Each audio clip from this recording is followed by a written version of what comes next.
그래서 지금 우리 부동산 시장의 하락 요인과 상승 요인은 뭐가 있으며, 그래서 그런 요인들이 어떻게 되었나? 단기 상승폭은 이때가 엄청나게 컸습니다. 그 원인이 뭐다? 제일 큰 게 이 두 가지라고 본다. 역대급 자산 가격이 버블이 형성이 됐어요. 역전세의 리스크는 계속적으로 어떻다? 낮아지고 있는 거예요. 이제 올라갈 가능성이 매우 높다.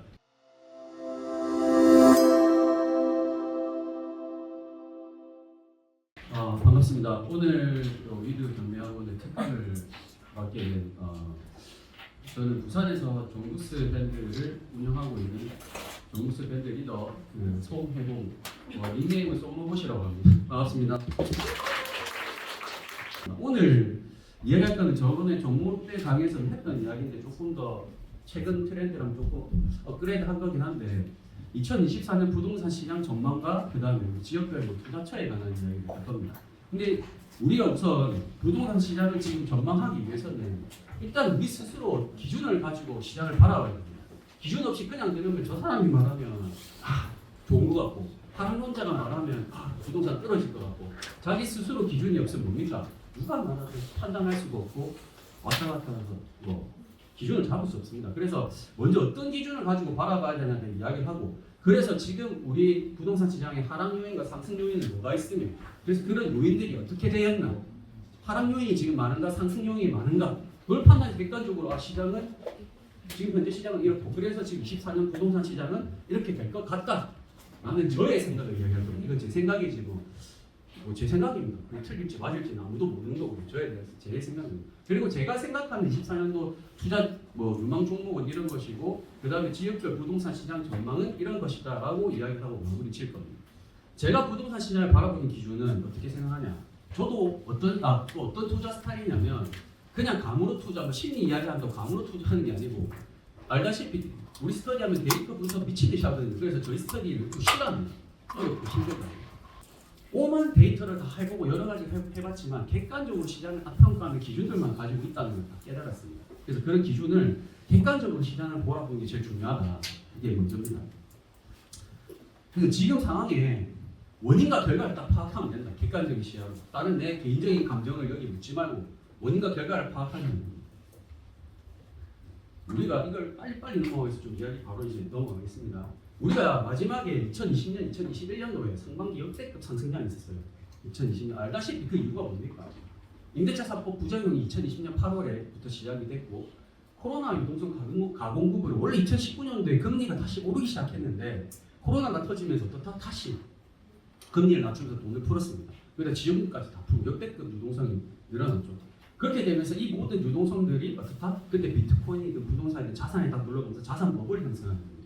그래서 실질적으로 우리 부동산 역사상 데이터를 쫙 판단했을 때 2020년, 2021년도만큼 상승한 적은 있긴 한데 최근 한 20년간은 거의 없습니다. 최근 20년간 전국이 단기간 제일 급등했던 시기가 이때. 근데 비슷한 정도는 있긴 한데 2020년, 2021년 이 2년간 단기 상승폭은 이때가 엄청나게 컸습니다. 그 원인이 뭐다? 제일 큰 게 이 두 가지라고 본다. 그 전에 이미 많이 풀려있는 유동성이 있었죠. 근데 이 유동성이 어떻게 됐습니까?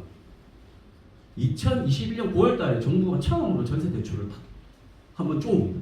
그러다가 워낙 분위기가 안 좋고 여론이 안 좋으니까 전세 대출을 다시 실행은 하지만 가계부채를 꺼내면서 매매 대출을 딱 금지시킵니다.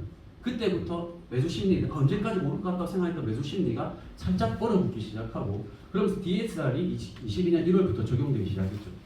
그러다 보니까 심리가 탁 죽으면서 이제 안 되겠다는 사람 깨달은 이후부터 부동산 시장 그때부터 경직이 시작되고 하락이 시작되기 시작했습니다. 하지만 그때부터 나중에 알다시피 금리가 오르면서 부동산이 탁 끊겨버렸죠.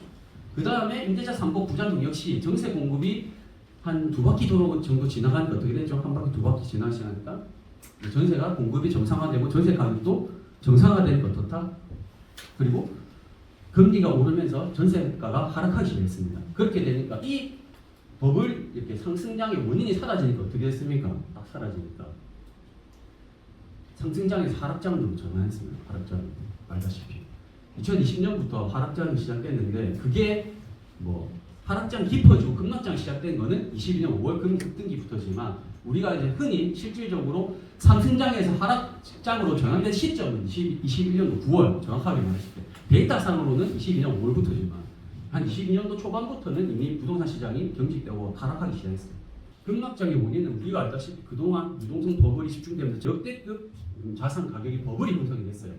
주택 구입 부담 지수라고 PIR 수치 아시죠? 내 소득 대비 얼만큼의 주택을 사는데 내가 얼마나 부담돼 쉽게 생각하면 집 부담되냐 안 되냐 이 말이야. 내가 집 사기에 그 수치가 역대급 고점을 경신했습니다. 그리고 코로나 회복이나 전쟁 변수가 물가가 급등하고 어떻게 됐습니까? 이 전쟁 코로나 회복돼서 안 그래도 물가가 상승 시작했는데 갑자기 전쟁이 빵 터지면서 물가가 미친 듯이 오르고 우리도 금리가 오를 건 알고 있었지만 이런 변수 때문에 금리가 엄청나게 예상을 떠나서 급등했죠.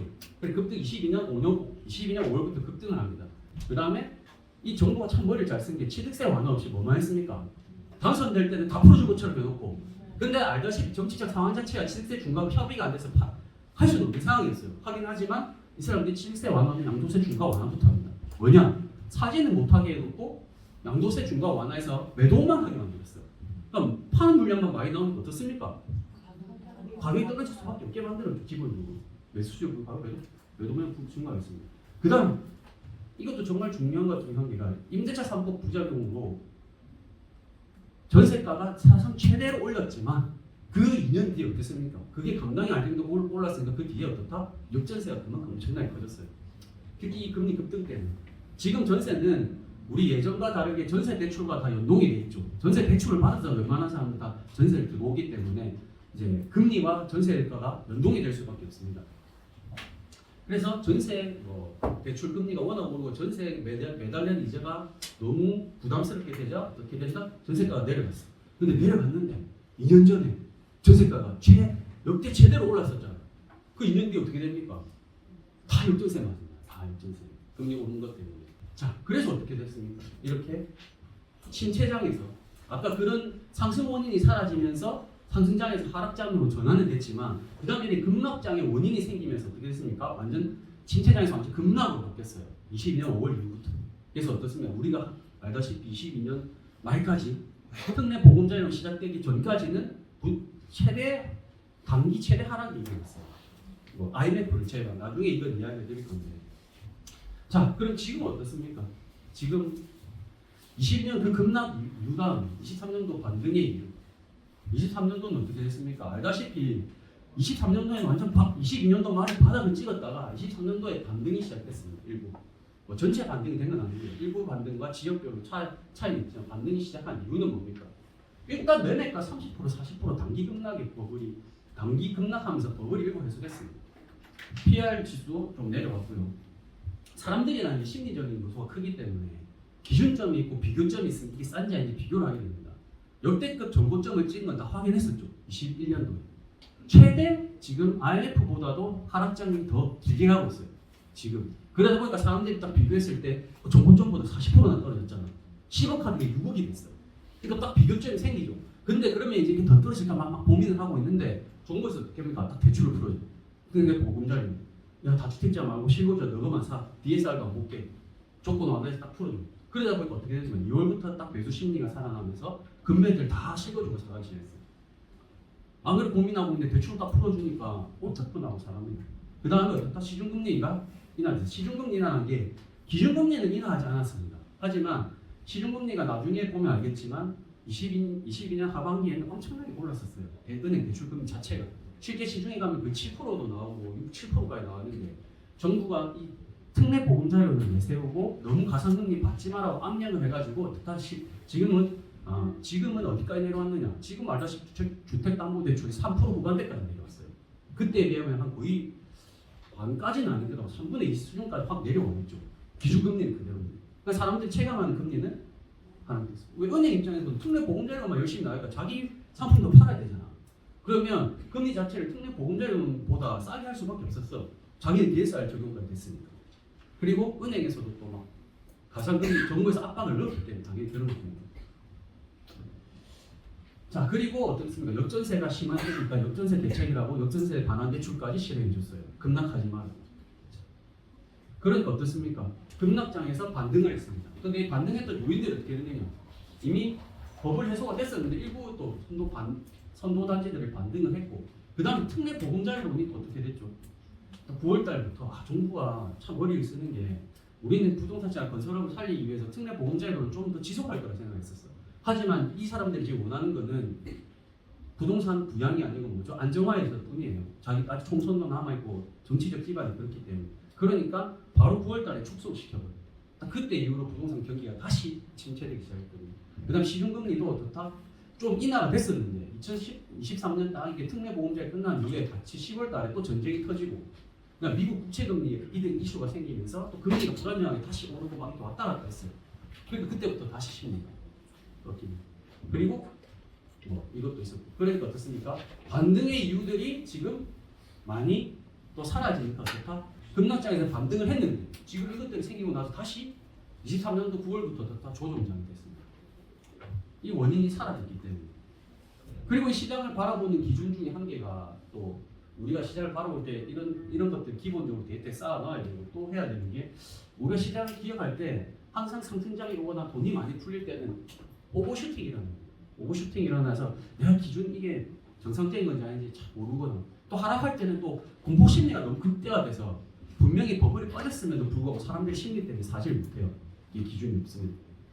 그래서 결국 시장은 어떻게 됩니까? 이거 기준을 알아야 되는 게 뭐냐? 시장이 오버가 되든 너무 급락을 하든 결국에는 시장은 평균 회귀를 하게 되더라. 자, 그래서 지금 이것들 계속 짚었는데 대충 이야기들 먼저 했긴 했죠. 그럼 이제 24년도에 지금 우리가 생각하는 그때 급락 요인들이 있었던 것들은 어떻게 됐고 하락 요인이라고 볼 수 있는 것들은 어떻게 됐고 앞으로 상승할 수 있다고 생각하는 요인들이 뭐가 있느냐를 이야기를 해볼게요. 자, 2022년도 아까 말했던 하락 요인들이 이렇게 있습니다. 그럼 지금 그 하락 요인들이 그대로 남아있는가? 어떻게 되는가를 보겠습니다. 21년도 말 정도에 역대급으로 이렇게 PIR 수치가 높아졌었어요. 주택 구입하는 게 부담스럽다. 근데 지금 주택 가격이 폭락하면서 어떻게 됐습니까? 이 지금 PIR 지수가 많이 낮아지고 있죠. 부담이 줄어들고 있다. 그럼 이 PIR 지수가 하락하는 데는 두 가지가 있습니다. 뭡니까? 일단 첫 번째는 두 가지, 세 가지입니다. 세 가지인데 뭐가? 첫 번째는 뭐냐? 주택 가격이 다시 떨어졌을 때 부담이 줄어들겠죠. 또 두 번째, 내 소득이 엄청나게 올랐을 때 내 구입 부담이 떨어지겠죠. 그다음 세 번째 뭡니까? 금리가 낮아지면 주택 구입 부담 지수는 어떻다? 다시 낮아집니다. 지금 그렇다는데 지금 내려가는 그럼 거의 부담이 많이 줄어드는 상황입니다. 예전보다. 지금 이거는 조금 그대로 있어요. DSR는 그대로 있고 또 뭐 있다? 지금 스트레스 DSR 이번에 도입했죠. 근데 스트레스 DSR은 지금 DSR 규제보다 한 가중 금리를 한 1% 정도 더 주는 거예요. 그러니까 대출 조금 덜 해주겠다. 그런데 이게 변동금리로 하면은 그대로 대출이 팍 줄어듭니다. 변동금리 말고 고정금리라든지 혼합형으로 바꾸면 어떻다? 그 대출 축소되는 폭이 작습니다. 뭐 3억 4,500에서 혼합형으로 하면 어떻습니까? 이렇게 3억 3,400까지 나오고 그 다음에 어떻다? 3억 4,500에서 이렇게 주기형으로 바꾸면 3억 4,000으로 500만 원밖에 안 줄어들어요. 이런 상황. 역전세 문제는 뭡니까? 역전세가 언제가 제일 높았냐? 이 노란색 표시가 뭐냐면 전세가가 제일 높았던 시기를 제가 체크했는 거예요. 서울 수도권이 제일 늦게까지 전세가 올랐는데 그때가 언제냐? 22년 초입니다. 그 나머지 광역시나 대구 같은 경우는 22년 중반, 세종 같은 경우는 22년 초반이 정점이었어요. 얘들이 또 먼저 떨어졌죠. 역전세를 다 먼저 맞았잖아요. 왜? 무슨 뜻이냐? 2년 뒤에 어떻게 됩니까? 이렇게 정점으로 봤던 사람이 2년 뒤에 다 역전세 맞죠. 다 역전세. 그럼 이제 수도권만 어떻다?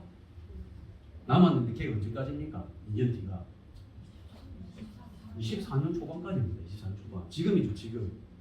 이제 지금까지가 역전세의 리스크가 제일 큰 시기고 이 이후부터는 어떻다? 역전세의 리스크는 계속적으로 어떻다?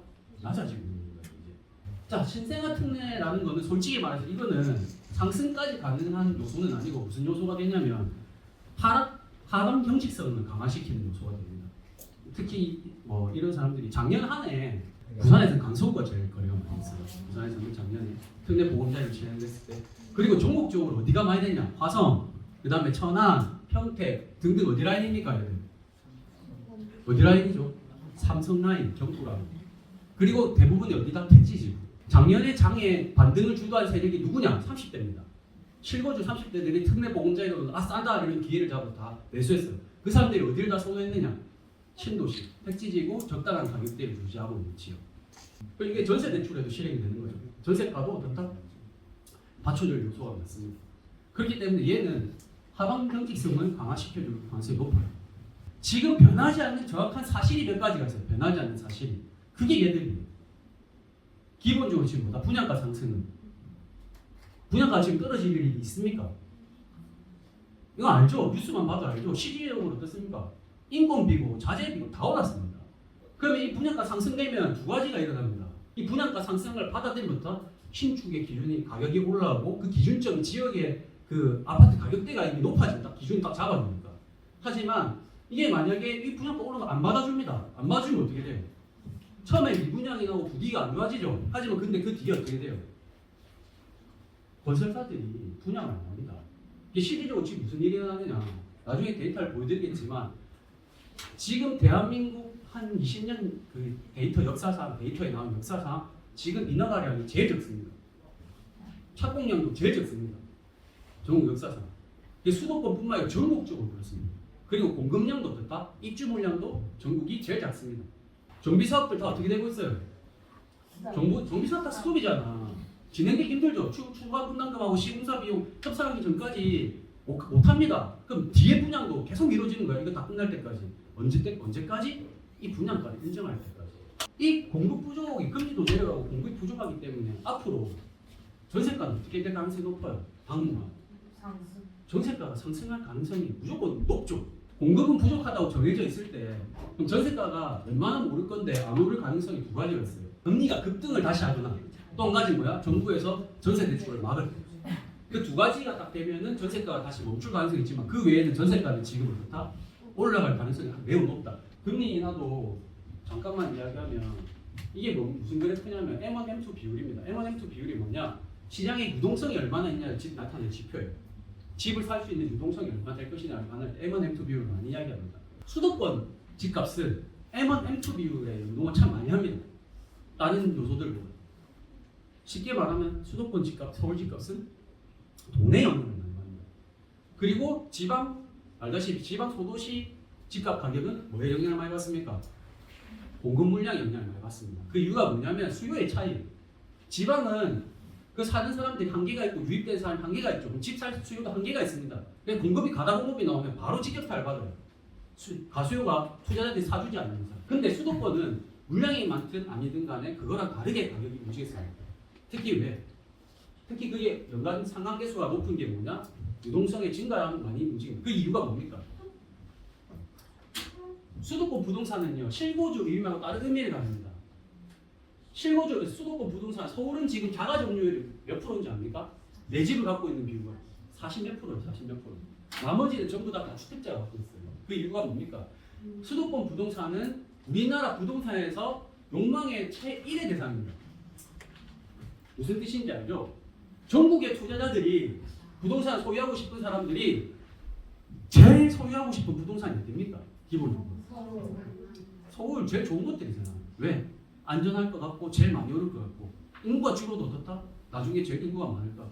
기본적으로 이제 서울 부동산, 서울 뭐 아파트나 부동산은 그냥 실거주 가치 말고 투자의 가치, 자산 보관의 가치가 엄청 크다는 이야기입니다. 그러니까 당연히 투자자의 성격을 갖고 있기 때문에 뭐다? 돈의 영향을 많이 받을 수밖에 없습니다. 그렇기 때문에 자산 그 시장과 연결이 될 수밖에 없고 자산 시장은 돈과 연결되어 있습니다. 그렇기 때문에 수도권 부동산은 M1, M2 비율을 보는 게 중요한데 지금 M1, M2 비율이 어떻다? 옛날에 이만큼 높았다가 유동성이 많았다가 지금 유동성이 이렇게 하고 지금 이번에 유동성이 어떻다? 엄청나게 늘었어요. 코로나 시기 이후에 엄청나게 유동성이 역대급으로 넘쳐 흘렀다가 이번에 이렇게 많이 유동성이 긴축됐죠. 근데 여기서 원래라면 옛날 이만큼 떨어질 것이냐 했는데 그만큼 떨어지냐고 지금 약간 어떻다? 이렇게 그래프가 바닥을 다지는 형태로 나오고 있습니다. 그럼 여기서 금리를 인하하는 식으로 하면 이 유동성이 당장 뭐 급등을 하지 않더라도 서서히 바닥을 다진 다음에 방향 꼬리를 바꿀 가능성이 높죠. 지금